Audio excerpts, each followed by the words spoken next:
Hello বন্ধুরা, আসসালামু আলাইকুম। আশা করি সবাই ভালো আছেন। তো আজকের এই ভিডিওতে মূলত মাইক্রোসফট ওয়ার্ডের ইনসার্ট মেনুর ভিতরে থাকা শেপ নিয়ে কথা বলবো। শেপের বিভিন্ন ব্যবহার এবং এর ভিতরে বিভিন্ন ধরনের অ্যাডভান্স লেভেলের যে কাজগুলো করা হয় সেগুলো নিয়ে আমরা আজকের এই ভিডিওতে কথা বলবো। তো চলুন আমরা ইন্ট্রোর পরে মেন ভিডিওতে ফিরে আসি।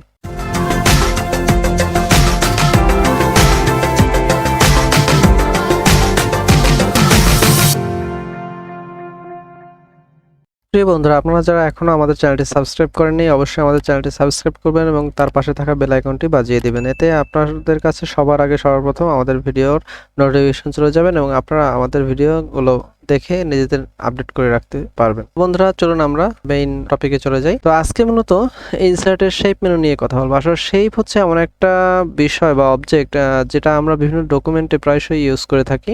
শেপের ভিতরে বিভিন্ন ধরনের শেপ হয়ে থাকে, চতুর্ভুজ, ত্রিভুজ, ধরনের আয়তক্ষেত্র, তাছাড়া বিভিন্ন ধরনের চিহ্ন আছে, যেমন তীর চিহ্ন বা বিভিন্ন ধরনের সাইন। তো এগুলো প্রত্যেকটাই এক একটা শেপের ভিতরে আবার কিছু আছে যে আমরা শেপের ভিতরে টেক্সট লিখতে চাই, সেক্ষেত্রে ওগুলো এক এক ধরনের শেপ আমরা ইউজ করি। লাইন আছে, বিভিন্ন ধরনের আসলে শেপগুলো হয়। তো আমরা যখন এই ইনসার্ট মেনুর ভিতরে শেপের এই যে ছোট্ট একটি অ্যারো বাটন আছে, এই অ্যারো বাটনে যখন ক্লিক করব তখন আমাদের সামনে এই আসলে মূলত এই শেপের যে একটা বিশাল লিস্ট এটি আমাদের সামনে ওপেন হবে। তো এরপরে আমরা এখান থেকে যে শেপটি আমাদের দরকার সেই শেপটি আমরা সিলেক্ট করব। যেমন আমরা যদি একটি লাইন আঁকি, সেক্ষেত্রে আমরা প্রথমেই ওটা সিলেক্ট করলাম। সিলেক্ট করার পর আমরা জাস্ট ক্লিক করে ধরে রেখে যতটুকু লম্বা করতে চাই অতটুকু করে ছেড়ে দিতে পারি। যেমন এখানে আমি লেখার ভিতরে একটি শেপ নিয়ে এসেছি। আমি যদি একটা সাদা পেজে নিয়ে আসি সেক্ষেত্রে দেখতে আরও সুবিধা হবে। যেমন আমি সবার শেষের পেজে চলে যাই। এখানে আমরা ইনসার্ট মেনু থেকে একটি রেক্টেঙ্গেল নিয়ে আসি। এখন এই যে রেক্টেঙ্গেলটা আমি আঁকলাম, এই রেক্টেঙ্গেলটা আমি মাউস পয়েন্টার যেভাবে ডানে বামে নিচ্ছি ক্লিক করে, সেভাবেই আসলে রেক্টেঙ্গেলটি আসছে। আর যদি আপনারা চান যে না, আমি রেক্টেঙ্গেলটি সব দিকে সমান অনুপাতে আমি বড় ছোট করব বা বর্গক্ষেত্রের মতো রেক্টেঙ্গেলটি আনবো, সেক্ষেত্রে আপনি প্রথমে ইনসার্টে চলে যাবেন এবং শেপ মেনুতে যাবেন এবং রেক্টেঙ্গেল শেপটি সিলেক্ট করবেন। এখানে এই যখন ড্র্যাগ করতেছেন, ড্র্যাগ করার সময় আপনি যদি কিবোর্ড থেকে শিফট বাটন চেপে তারপরে যদি ড্র্যাগ করেন, সেক্ষেত্রে আপনারা যে শেপটি নিয়ে কাজ করবেন না কেন তার রেশিও অনুযায়ী সে বড় ছোট হয়। আর যদি আপনি শুধু মাউস পয়েন্টার নিয়ে আপনি শুধু যদি এরকমের ড্র্যাগ করেন, সেক্ষেত্রে আপনার আসলে তার রেশিওটা বজায় থাকবে না, আপনি ফ্রিলি যে কোনো শেপ আঁকতে পারবেন। তো এই হচ্ছে আমাদের রেক্টেঙ্গেল নেওয়ার নিয়ম। আর যদি আপনারা বৃত্ত নেন, সেক্ষেত্রে এই সেম নিয়মই, আমরা জাস্ট বৃত্তের শেপটি সিলেক্ট করলাম। আমরা এই জায়গাতে মাউসটা ড্র্যাগ করে একটি বৃত্ত নিয়ে নিলাম। তো যখনই আপনার যে ধরনের শেপ আপনার দরকার হবে, আপনি ইনসার্ট মেনু থেকে সব ধরনের শেপ আপনি এই জায়গা থেকে ইউজ করতে পারবেন। তবে এক্ষেত্রে একটু লক্ষণীয় যে যদি কোনো শেপে, যেমন আমি এখন একটা শেপ নিচ্ছি, খেয়াল করুন, আমি এই যে শেপটি নিলাম, এই শেপটি নেওয়ার পরে আমরা দেখতে পাচ্ছি যে এই শেপের ভিতরে দুটি নতুন করে বিন্দু আছে। যেমন এখানে দেখুন, এই একটা হলুদ বিন্দু এবং এখানে একটা হলুদ বিন্দু। এই হলুদ বিন্দু থাকা মানে হচ্ছে ওই শেপের ওই অংশটি আমরা চেঞ্জ করতে পারবো। যেমন আমি এই হলুদ বিন্দুটি ধরে যদি এদিকে টান দিই, সেক্ষেত্রে আমাদের এই যে পাই যে ডিজাইনটি আছে, এই ডিজাইনটি আমরা কমিয়ে বা বাড়িয়ে একটা নির্দিষ্ট স্থানে রাখতে পারি। তেমনি আমরা যদি অন্য একটা শেপ নেই, যেমন আমরা ত্রিভুজ নিলাম, এই ত্রিভুজেও কিন্তু এই একটা আমাদের হলুদ দাগ রয়েছে। সেক্ষেত্রে আমরা যদি এটি ধরে ড্র্যাগ করি, সেক্ষেত্রে আমরা এরকমের ত্রিভুজও তৈরি করতে পারবো। বিভিন্ন ধরনের কোণ তৈরি করার ক্ষেত্রে এগুলা খুব বেশি ব্যবহৃত হয়। আমরা বিভিন্ন ধরনের দিক নির্দেশন করতে আমরা এ ধরনের বিভিন্ন ধরনের সাইন ইউজ করি। তো এসব সাইনেও যে জায়গাতে হলুদ দাগ থাকবে ওই জায়গাটি আমরা আসলে নিজের মতো নিজেরা কাস্টমাইজ করে নিতে পারবো। তো পিকচারের মতো এই শেপেও রোটেশন অপশনটি বিদ্যমান রয়েছে। সেখানে আপনি এই রোটেশন অপশনটি ক্লিক করে আপনি ড্র্যাগ করলে আপনি এই যে শেপটি আছে, শেপটির বিভিন্ন দিকে রোটেশন করতে পারবেন। আর এটি যদি আপনি নির্দিষ্ট ডিগ্রিতে করতে চান, যেমন 45 ডিগ্রি, 90 ডিগ্রি, সেক্ষেত্রে আপনি এই রোটেশন করার সময় কিবোর্ড থেকে জাস্ট শিফট বাটনটি প্রেস করে সেক্ষেত্রে ও হচ্ছে নির্দিষ্ট একটা ডিগ্রিতে রোটেট হবে। তো এই হচ্ছে শেপের বেসিকটা। শেপের যদি অ্যাডভান্স লেভেলের কাজ করতে হয় সেক্ষেত্রে আসলে শেপের নিজস্ব একটি ফরম্যাট মেনুই আছে। যেমন আমরা এই যে শেপটি সিলেক্ট করলাম, দেখুন আমাদের এখানে ড্রয়িং টুলস নামে নতুন একটি মেনু আসছে। যেই মেনুর আন্ডারে ফরম্যাট নামে নতুন একটা মেনু আছে। এখানে মূলত যে কোনো ধরনের শেপের আরও বিস্তারিত বিভিন্ন ধরনের সেটিংসগুলো আমরা পেয়ে যাব।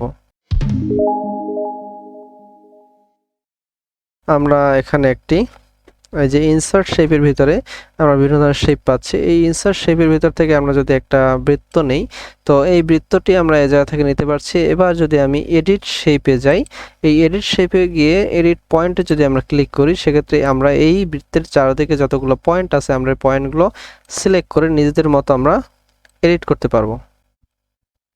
আমরা এডিট পয়েন্ট থেকে সিলেক্ট করে আমরা একটি লোকেশন মার্কও তৈরি করতে পারবো। এটাকে একটু ঘুরিয়ে দিই এবং তার আন্ডারে যদি আরেকটি শেপ নিয়ে আসি, আমরা কিন্তু একটি সুন্দর লোকেশন মার্ক তৈরি করে ফেললাম। তো বন্ধুরা, এরকম আপনারা বিভিন্ন ধরনের শেপ দিয়ে বিভিন্ন অবজেক্ট আপনারা তৈরি করতে পারবেন। তো বন্ধুরা, যে কোনো শেপে থাকাকালীন অবস্থায় শেপ ফরম্যাটের যদি যান, সেক্ষেত্রে ড্র টেক্সট বক্স অপশনটি পেয়ে যাবেন। এছাড়াও আমাদের শেপ বক্সের ভিতরেও আমাদের ড্র টেক্সট বক্স আছে। এই ড্র টেক্সট বক্স দিয়ে আপনি সাধারণত যে কোনো ধরনের শেপের মাধ্যমে একটি টেক্সট বক্স নিতে পারবেন। এর ভিতরে আপনি যে কোনো ধরনের লেখা লিখতে পারবেন। ড্র টেক্সট বক্সে সাধারণত এরকম একটা ব্যাকগ্রাউন্ড সহ আসে এবং এর সাথে একটা আউটলাইনও থাকে। এই ব্যাকগ্রাউন্ড বা এর ফিল কালার যদি ফেলে দিতে হয়, সেক্ষেত্রে অবশ্যই আপনার শেপের ফিল কালারের ভিতরে যেতে হবে। এই শেপের ফিল কালার থেকে আসলে যে কোনো শেপের ভিতরের যে কালারটা কেমন হবে সেটি আমরা নির্ধারণ করতে পারি। যদি আমরা কোনো কালার ইউজ করতে চাই, সেক্ষেত্রে কালার ইউজ করতে পারি। আর যদি কোনো কালার ইউজ না করতে চাই, সেক্ষেত্রে নো ফিল কালার দিয়ে দেবো। তাহলে এটি ট্রান্সপারেন্ট শেপ হিসেবে উপস্থাপিত হবে। এবং আমরা যদি আউটলাইন কালার যদি দরকার না হয়, সেক্ষেত্রে আমরা আউটলাইন কালারে গিয়ে নো আউটলাইন কালার করে দেব। তো বন্ধুরা, আমরা ড্র শেপ দিয়ে আমরা এরকম বিভিন্ন ধরনের টেক্সট বক্স নিয়েও কাজ করতে পারি। আমরা এখান থেকে আরেকটি রেক্টেঙ্গেল নিলাম। রেক্টেঙ্গেল নেওয়ার পরে আমরা এখান থেকে যখন শেপের স্টাইল থেকে বিভিন্ন ধরনের শেপের স্টাইল দেওয়া আছে, যেমন আমরা এই জায়গাতে এই শেপটি নিয়ে কাজ করলাম। আমরা এখানে শেপে গিয়ে আমরা যদি যে কোনো একটি শেপ আমরা সিলেক্ট করি, তাহলে ওই শেপটি ওই রঙে এবং ওই ধরনের ডিজাইনে চলে যাবে। তো আমরা শেপে যখনই ক্লিক করব তখন কিন্তু এই ফরম্যাট মেনুটি আসবে। এছাড়া আপনি যদি বাইরে ক্লিক অবস্থায় থাকেন তখন কিন্তু আসলে ওই ফরম্যাট মেনুটি থাকবে না, কারণ ওটি একমাত্র শেপের জন্যই কাজ করে। তো শেপে থাকাকালীন অবস্থায় আমরা এখান থেকে শেপে স্টাইল নির্বাচন করতে পারি। সেটার ভিতরে ফিল কালার থাকতে পারে। আমরা যদি ফিল কালার না রাখতে চাই, সেক্ষেত্রে ফিল কালার রাখতে নাও পারি। তো এইভাবে আমরা বিভিন্ন ধরনের শেপের পরিবর্তন আনতে পারি। তো ফিল কালার হচ্ছে এই শেপের ভিতরের কালার, আর আউটলাইন হচ্ছে এই শেপের বাহিরের যে চারদিকের যেটা আউটলাইন অংশ থাকে বা বর্ডার থাকে, ওই বর্ডারের কালার। এছাড়া বর্ডার আপনি পুরুত্ব বাড়াতে কমাতে পারবেন ড্যাশ চিহ্ন দিয়ে। এই পুরুত্বের চারপাশে যে বর্ডারটি আছে, বর্ডার স্টাইল আপনি নির্বাচন করতে পারবেন। এরপর শেপ ইফেক্টে গিয়ে আপনারা যেমন পেজে পিকচারের যখন আপনাদের ভিডিও দেখিয়েছিলাম যে বিভিন্ন অপশন সম্পর্কে, তখন এই অপশনটি আপনাদের অলরেডি দেখানো হয়ে গেছে। তো পিকচারের মতো আপনারা বিভিন্ন শেপেরও বিভিন্ন ধরনের 3D ইফেক্ট আপনারা দিতে পারবেন। বিভিন্ন ধরনের রিফ্লেক্ট, গ্লো, এরকম বিভিন্ন ধরনের ইফেক্ট আপনারা ইউজ করতে পারবেন। আমরা আসলে এখানে কোনো ইফেক্ট ইউজ করতে যাচ্ছি না, সেক্ষেত্রে আমরা ইফেক্টে বন্ধ করে দিলাম। আমরা নতুন একটা শেপ নেই। এরপরে শেপে থাকার অবস্থায় অ্যালাইন টেক্সট যে অপশনটি রয়েছে, এটি হচ্ছে মূলত আপনার এই টেক্সটের সাথে এই বক্সটি কীভাবে অ্যালাইনমেন্ট হবে এটি নির্ধারণ করা হয়। তো এখান থেকে আপনি যদি মিডল, টপ, বটম আপনি সিলেক্ট করেন, সেক্ষেত্রে মিডল, টপ, বটমের সাথে আসলে শেপটি অ্যালাইনমেন্ট হবে। এরপর হচ্ছে পজিশন। আমরা পিকচারের ক্ষেত্রেও যে যে অপশন পেয়েছিলাম, এর পরবর্তী যে যে অপশনগুলো আছে অলরেডি আমাদের একটা পিকচারের ফরম্যাটের সাথে মিলে যায়। এই কারণে আমরা এখানে তেমন কিছু আর বলতেছি না, কারণ অলরেডি এই বিষয়ে বলা হয়েছে। তাই এখানে আপনার আই বাটনে ক্লিক করে অবশ্যই আমাদের আগের ভিডিওটি দেখে নেবেন। সেক্ষেত্রে আপনারা এই বিষয়গুলো সম্পর্কে আরও বেশি ধারণা নিতে পারবেন। তো সংক্ষেপে জাস্ট আমি এখানে বলে দিচ্ছি, যেমন পজিশন দিয়ে আমরা পেজের কোন জায়গাতে শেপটি রাখতে চাই সেই বিষয়টি নির্ধারণ করতে পারি। ওয়ার্ক টেক্সটের মাধ্যমে আমরা এই শেপটি টেক্সটের সাথে কীভাবে তার বিহেভিয়ারটা করবে সেটি আমরা নির্ধারণ করতে পারি। আর শেপটির যদি একাধিক শেপ থাকে সেক্ষেত্রে আমরা এই শেপের কোনটি আগে থাকবে কোনটি পরে থাকবে এগুলো ব্রিং ফরওয়ার্ড এবং ব্রিং ব্যাকওয়ার্ডের মাধ্যমে আমরা এটি সিলেক্ট করতে পারি। তার সিলেকশন প্যানের মাধ্যমে আমরা ঠিক পিকচার যেরকম আমরা ভিজিবিলিটি অন করেছিলাম আবার ভিজিবিলিটি অফ করেছিলাম সেইভাবেই আমরা চোখ অন অফ করে এখানে শেপগুলো আমরা হাইড করতে পারি।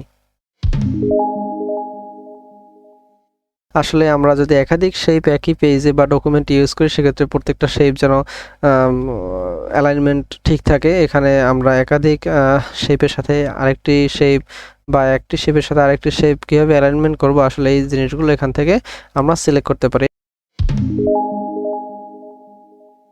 একাধিক শেপকে একটি শেপে রূপান্তর করতে গেলে আমরা গ্রুপ করতে পারি।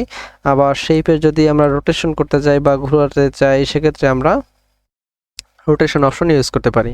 আর সর্বোপরি যদি একটি শেপ আমরা নির্দিষ্ট সাইজে নিতে চাই সেক্ষেত্রে আমরা এই সাইজ থেকে এর হাইট এবং ওয়াইডটা নির্ধারণ করে দিতে পারি। তো বন্ধুরা এই ছিল আমাদের আজকে শেপ নিয়ে কথা।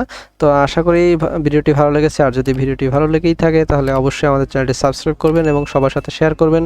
তো দেখা হচ্ছে বন্ধু অন্য কোনো ভিডিওতে অন্য কোনো সময়ে। আল্লাহ হাফেজ।